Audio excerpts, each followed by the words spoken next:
اور زینت کے گھر میں ایک اور امپورٹنٹ فیگر تھا، انیس، جو زینت کا سگا بھائی تھا۔ ہوا تھا گھر پہ اور میری وائف گھر میں تھی اور امی تھی، اور کوئی بھی نہیں تھا، اور میں نیچے کمرے میں سویا، اوپر عورتوں نے بھی، دوسری گلی والوں نے، عورتوں نے بھی دیکھا کہ ماں ایسے کیا۔ میرے کو اگلے دن سچویشن پتہ چلی بھائی کیسے تھا، مارا۔ اس نے بچپن سے ہی یہ سیکھا تھا کہ مرد کی ذمہ داری ہوتی ہے گھر کی عزت پروٹیکٹ کرنا۔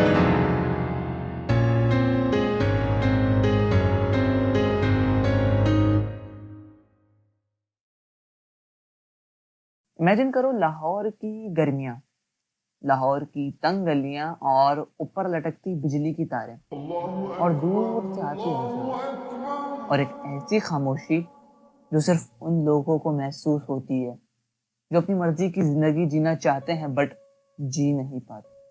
8 جون 2016، ایک عام سا دن۔ اسٹارٹنگ میں تو کچھ ایسا ہی لگتا تھا۔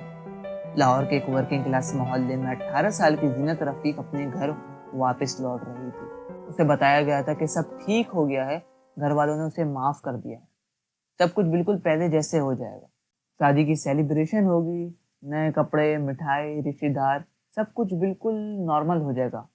لیکن کبھی کبھی گھر واپس آنا ہی سب سے ڈینجرس ڈیسیجن ہوتا ہے۔ کیا زینت کو اندازہ تھا کہ وہ جس گھر کو اپنی پناہ سمجھ رہی ہے وہی اس کی زندگی کی آخری منزل بننے، اور پھر جو ہوا وہ اتنا بروٹل تھا کہ پورا ملک ہل گیا۔ زینت کو پہلے اسٹرینگل کیا، اس کے بعد اسے اتنا مارا کہ اس کے منہ، ناک، ہر جگہ سے خون آنے لگا، اور اس کے بعد اس کے اوپر کیروسین ڈال کر اسے زندہ جلا دیا گیا۔ اور سب سے زیادہ شاکنگ بات جو اس کیس کو ہائی لائٹ کرتی ہے، یہ سب اس کی اپنی سگی ماں پروین بی بی اور اس کا سگا بھائی انیس رفیق نے کی، صرف ایک وجہ سے، عزت۔ اور اسی انوائرمنٹ میں پیدا ہوتی ہے زینت رفیق۔ زینت اراؤنڈ 1998 لاہور کے ایک ورکنگ کلاس محلے میں پیدا ہوئی۔ ایگزیکٹ برتھ ریکارڈز نہیں ملتے، جو کہ لوور انکم فیملیز میں کامن بات ہے۔ زینت ایک پنجابی راجپوت فیملی سے بلانگ کرتی تھی، ایک کاسٹ جہاں لینیج اور آنر کو بہت امپورٹنس دی جاتی۔ اس کا گھر لاہور کے ایک فیکٹری ایریا میں ہی تھا، ایک انڈسٹریل زون جہاں فیکٹریز کی آواز، دھواں، مٹی، مزدوری کی زندگی ڈیلی روٹین کا حصہ تھی۔ چھوٹا سا اپارٹمنٹ، لمیٹڈ پیسے اور لمیٹڈ اپورچونٹی۔ ایک اور امپورٹنٹ چیز جو اس کی لائف کو شیپ کرتی ہے، اس کے فادر کی ڈیتھ۔ زینت کے فادر کی ڈیتھ کے بعد پروین بی بی نے ہی پورے گھر کو سنبھالا، پورے گھر کو مینیج کیا۔ اینڈ زینت کا بچپن بھی بالکل سمپل تھا، گلیوں میں کھیلنا، اسکول جانا، اور اوبیڈینٹ بچوں کی طرح رہ کے پیرنٹس کے رول فالو کرنا۔ Lahore local school, basic education. یہاں ملاقات ہوتی ہے زینت کی حسان خان سے، جو صرف اس سے 2 سال بڑا تھا۔ اسٹارٹنگ میں وہی سمپل اسکول والی دوستی، چھوٹی چھوٹی چیزیں شیئر کرنا، نوٹ بک، پینسل، لیکن یہ ساری دوستی آہستہ آہستہ اٹیچمنٹ میں بدل گئی، اور اٹیچمنٹ پیار میں۔ سوچو ایک ٹین ایج لڑکی جو اتنی اسٹرکٹ ہاؤس ہولڈ فیملی میں رہتی ہو، اور اسے پہلی بار کوئی ایسا ملا ہو جو اسے سمجھتا ہو۔ اس کی فرینڈشپ آلموسٹ 5 سال تک سیکریٹلی چلتی رہی۔ حسان کی زندگی کی کہانی شروع ہوتی ہے ایک چھوٹے سے پشتون گاؤں سے، جہاں ان کا خاندان صدیوں سے رہتا تھا۔ ان کا بیک گراؤنڈ بالکل سمپل اور ورکنگ کلاس تھا۔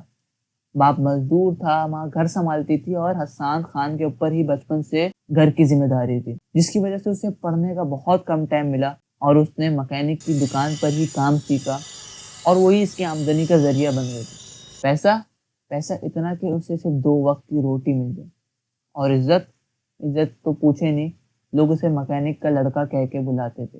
اور زینت کے گھر میں ایک اور امپورٹنٹ فیگر تھا، انیس، جو زینت کا سگا بھائی تھا۔ ہوا تھا گھر پہ اور میری وائف گھر میں تھی اور امی تھی، اور کوئی بھی نہیں تھا، اور میں نیچے کمرے میں سویا، اوپر عورتوں نے بھی، دوسری گلی والوں نے، عورتوں نے بھی دیکھا کہ ماں ایسے کیا۔ میرے کو اگلے دن سچویشن پتہ چلی کیسے مارا۔ اس نے بچپن سے ہی یہ سیکھا تھا کہ مرد کی ذمہ داری ہوتی ہے گھر کی عزت پروٹیکٹ کرنا۔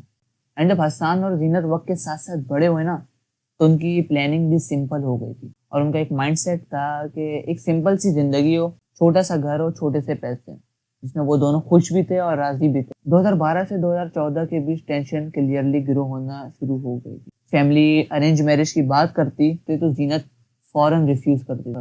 2016 زینت رفیق پہ فزیکل ایبیوز ہونا سٹارٹ ہو گیا تھا. اکارڈنگ ٹو ہر ہسبینڈ حسان خان، جب زینت نے اپنے گھر والوں کو اپنے ریلیشن شپ کے بارے میں بتایا تو انہوں نے اسے اتنا مارا کہ اس کے منہ اور ناک سے خون بہنے لگا، یہاں تک کہ اس کے گلے پہ اسٹرینگولیشن کے نشان بھی تھے. زینت فائنینشلی بھی ڈیپینڈنٹ تھی اور سوشل سرکل بھی لمیٹڈ تھا، تو مطلب اسکیپ کا آپشن آلموسٹ امپاسبل تھا. لیکن محبت نے اسے ایک آپشن دیا، اور پھر وہ مومنٹ آیا جب زینت نے ڈیسائیڈ کیا 29 مئی 2016 I cannot live under this strict rule anymore. اور اس نے حسان خان کے ساتھ الوپ کر کے کورٹ میرج کر لی.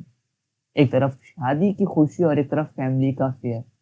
وہ ایک ایسی لائن کراس کر چکی تھی جہاں سے واپس آنا بہت مشکل تھا. کورٹ میرج کے اگلے دن ہی زینت کی ماں پروین بیوی نے کپل سے کانٹیکٹ کیا. 30 تاریخ کو پھر کورٹ میرج کی ہے جا کے شادی، ٹھیک ہے. پھر 3-4 دن گزرے ہیں تو ہم گھر آ گئے ہیں. انہوں کے گھر والے آئے ہیں، ساتھ اس کا انکل آیا. انہوں نے بولا کہ لڑکی بھیج دو گھر ہمارے. عزت سے لوگ ہمیں پوچھتے کدھر گئی ہے لڑکی، ہم 8 دن بعد ہم نا بھیج دیں گے لڑکی گھر. انہوں نے فون کال اور میسیجز کے ذریعے بات کی، پریٹینڈنگ کیا کہ وہ سیٹلمنٹ چاہتی ہیں. پروین نے کہا کہ وہ خوش ہیں کہ زینت نے اپنا فیصلہ کیا، لیکن فیملی کو برا لگا کہ اسے اس نے بتایا نہیں. 2 جون سے 4 جون ان دنوں میں بات اور بڑھ رہی تھی. پروین اور زینت کے انکل یعنی فیملی ایلڈرز حسان کے گھر واپس آئے. جون 5 کو پروین اور انکل نے پھر وزٹ کیا حسان کے گھر اور زینت کو کنونس کیا کہ گھر واپس آؤ، جلدی ریسیپشن کی تیاری شروع کرنی ہے. زینت کا emotional tug of war peak پر تھا، ایک طرف ڈر دوسری طرف ہوپ تھی. 6 جون تک وہ گھر پہنچ گئی تھی اینڈ ڈائریکٹ زینت پہ کچھ اس طرح اٹیک وغیرہ یا کچھ نہیں ہوا، بلکہ 3 دن تک اس کو VIP پروٹوکول ملا. جی اس کو 3 دن تک اس طرح رکھا، اس طرح ایکٹ کیا کہ کچھ نہیں ہوا ہے، سب پرفیکٹ چل رہا ہے. لیکن 8 جون 2016 جب زینت رفیق کا تیسرا دن تھا گھر پر، پروین نے زینت کو کمرے میں بلایا اور اسے کہا آ تجھ سے ایک بات کرنی ہے. زینت اٹھ کے چلی گئی کمرے میں، اور اس کمرے میں انیس، زینت اور پروین تھے. اور پروین نے روم کا دروازہ بند کر دیا. جیسے ہی دروازہ بند ہوا آرگومنٹ شروع ہو گئے. پروین اور انس نے زینت پر الزام لگائے تم نے فیملی کی شیم کی ہے، ڈس آنر کیا ہے، میری عزت مٹی میں ملا دی. زینت نے ریزسٹ کیا. اس نے ایکسپلین کیا ماں میں حسان سے پیار کرتی تھی، اب کورٹ میرج ہو چکی ہے اور میں نے کوئی غلط کام نہیں کیا ہے، میں نے اپنا حق لیا ہے، میں نے اپنا حق کی بات کی ہے.